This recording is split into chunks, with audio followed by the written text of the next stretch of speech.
जय श्री श्री सीताराम। इस प्रकार मुनि श्रेष्ठ भारद्वाज जी ने इनका समाधान करके कहा, आप लोग हमारे प्रेममय अतिथि बनिए और कृपा करके कंद मूल फल फूल जो कुछ हम दें स्वीकार कीजिए। मुनि के वचन सुनकर भरत जी के हृदय में सोच हुआ कि बेमौके बड़ा बेढब संकोच आ पड़ा। फिर गुरु जी की वाणी को महत्वपूर्ण आदरणीय समझकर चरणों की वंदना करके हाथ जोड़कर बोले, हे नाथ, आपकी आज्ञा को सिर चढ़ाकर उसका पालन करना यह हमारा परम धर्म है। भरत जी की ये वचन मुनि श्रेष्ठ के मन को अच्छे लगे।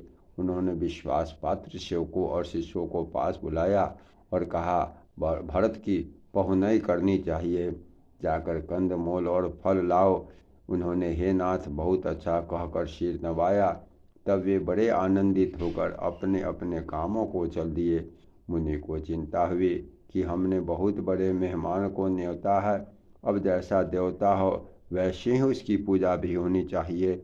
यह सुनकर रिद्धिया और अनिमा आदि सिद्धियां आ गई और बोली, हे गोसाई, जो आपकी आज्ञा हो सो हम करें। मुनिराज ने प्रसन्न होकर कहा, छोटे भाई शत्रुघ्न और समाज सहित भरत जी श्री रामचंद्र जी के विरह में व्याकुल हैं। उनके अतिथि सत्कार करके उनके श्रम को दूर करो। रिद्धि सिद्धि ने मुनिराज को आज्ञा को सिर चढ़ाकर अपने को बड़भाग्नि समझा। सब सिद्धियां आपस में कहने लगी, श्री रामचंद्र जी के छोटे भाई भरत ऐसे अतिथि हैं जिनकी तुलना में कोई नहीं आ सकता। अतः मुनि के वचन चरणों की वंदना करके आज वही करना चाहिए जिससे सारा राज समाज सुखी हो। ऐसा कहकर उन्होंने बहुत से सुंदर घर बनाए जिन्हें देखकर विमान भी विलखते लजा जाते हैं। उन घरों में बहुत से भोग विलास के इंद्रियों के विषय और ठाठ बाट का सामान भरकर रख दिया, जिन्हें देखकर देवता भी ललचा गए।